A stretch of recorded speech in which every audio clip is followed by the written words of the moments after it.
Teka lang, Bes, Mga kutsara tinidor, Bes, no? Malimutan mo na naman. Uy, narinig nyo na ba yung balita? Nakakasad, no? Bakit? Ano meron? Si JLC, after niya magbenta ng bahay, umuwi siya ng probinsya.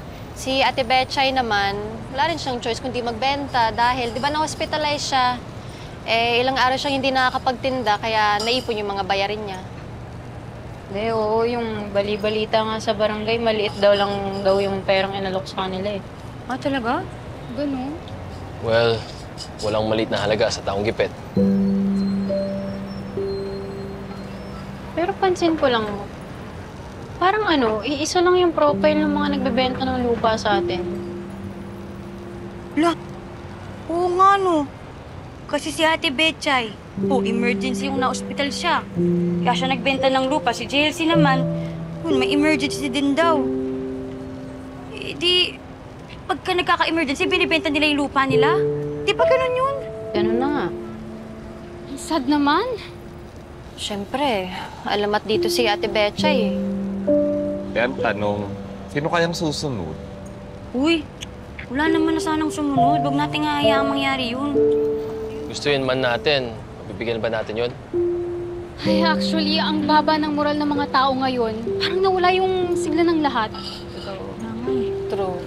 Actually, alam nyo, kagabi pa ako nag-iisip kung anong pwede nating gawin para sumigla ulit ang mga tao. Nabanggit ko naman sa'yo, di ba? Pero, Princess, mukhang kailangan ko ng tulong mo. Bakit? Ano bang naisip mo?